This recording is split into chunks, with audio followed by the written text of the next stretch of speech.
And then the place where both competitors meet the customer needs, that's perfect competition. There's zero margin.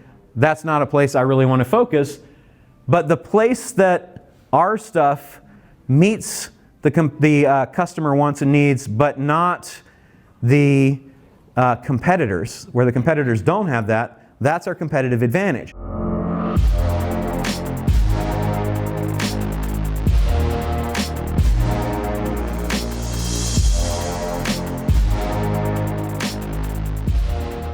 So let's talk about competitive advantage. You got companies like Starbucks and Virgin and Amazon, which give you a feeling of confidence in them right off the bat. So the question is, how do you achieve a competitive advantage? The number one thing that buyers are valuing right now is a sustainable competitive advantage. Sustainable competitive advantage. So you have to say, what's your unique value proposition? Well, in the olden days, back in the 1980s, a guy named Michael Porter came up with a thing called the 5 forces, and he said that the competitive advantage depends on the competition among competitors, the threat of new entrants, and the threat of substitute products, and then the bargaining power that suppliers and buyers have. And that's something to think about. I think that when you're thinking about how do you build your own competitive advantage, that having an idea of which of the two major things you want to focus on is important. And I would argue strongly that it's not wise to focus on cost leadership because you are ever chasing a lower margin. You're trying to achieve efficiencies that'll provide better value, which is great, but if that's all you're doing and you're focused on targeting the market with the lowest pricing, it's a race to what they call perfect competition, which is called also a zero margin, right? And that's what you see companies like Ryanair doing.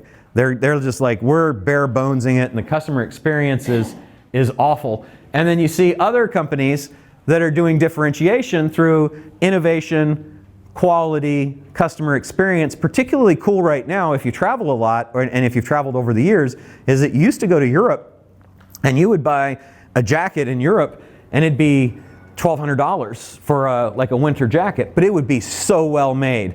And then you'd come here to America and you'd buy a winter jacket and it would be a piece of crap, but it'd be cheap, right? And so Americans, apparently, the marketers at least, thought we want super cheap stuff. But now in America, you're getting craft everything, including beer, right? You're getting craft everything, and then prices for those craft things that you used to not be able to find have gone up significantly. So if you look in the luxury goods market, or even the mid, like kind of casual luxury market, the number of offerings there has gone up dramatically. So they're differentiating based on quality, innovation, or customer experience, coupled with focus on a niche of people that are interested in that, and they're going for premium pricing. You definitely prefer to be down here.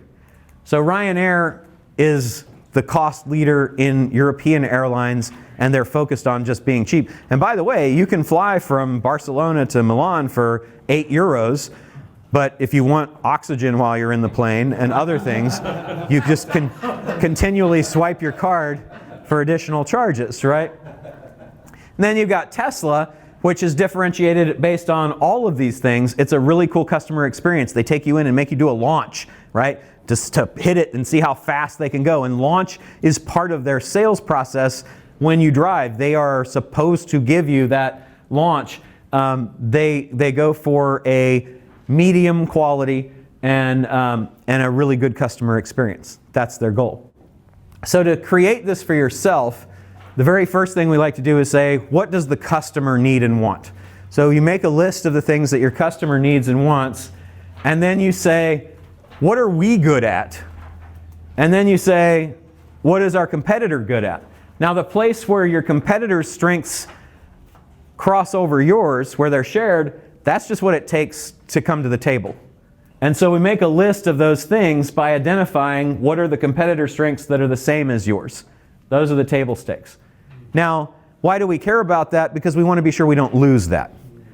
Then, where the competitor's strengths meet the customer strengths but not yours, that's where you're vulnerable. So let's make a list of all those things and see where are those things that don't also exist here. Now we've got a list of our vulnerabilities. And then the place where both competitors meet the customer needs, that's perfect competition. There's zero margin. That's not a place I really want to focus. But the place that our stuff meets the customer wants and needs, but not the competitors, where the competitors don't have that, that's our competitive advantage. And so we make that list here. Now what's cool is that the things that we've got as competitive advantage, it tells us in our marketing that we want to stress those things because it's a customer need or want, and we've got it and our competitor doesn't. It also tells us, so it tells us to amplify this message and also entrench in those areas. In the vulnerable areas, it shows us that we want to downplay or show why those things aren't important in our messaging if we can't have it, or we want to add it, so we go to move it from vulnerable to perfect competition. So that's it, right? We want to keep the things that we've got. We want to stress and amplify and find new things that are competitive advantages and fix our vulnerabilities. And so we look at how can we migrate from one to the other. There's a few ways. There's based on pricing, capital, labor, resources, innovation, quality, experience, or segmentation. So those are the major things that you can do that will migrate you from one category to the other. And so we look at how can we get this migration going. And so when we fill this out, we say, our customer wants new items, known brands, low prices, free shipping, high quality, physical store, useful and entertaining content, and known influencers. They want it to be easy to buy. And then we say, here are our competitive strengths, and here are our competitors' strengths. And then we just go through and say, where do they match up? Okay, so for table stakes, everybody's got new items. What else? Everybody's got known brands. Everybody's got a physical store, our competitors and us. Okay, so we put those things over here. And then we say, okay, where are we vulnerable? Well, we don't have free shipping, but these guys want it and they have it.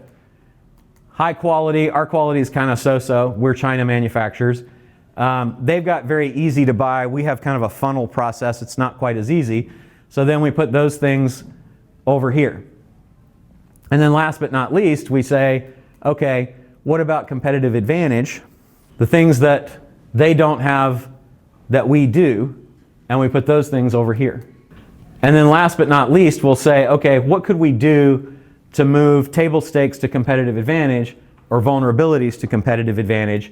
And then that's just looking and saying, can we compete based on pricing? Is there a way for us to get more capital? Can we get better trained people? Are there additional resources that we can get? What innovative things might we think about doing?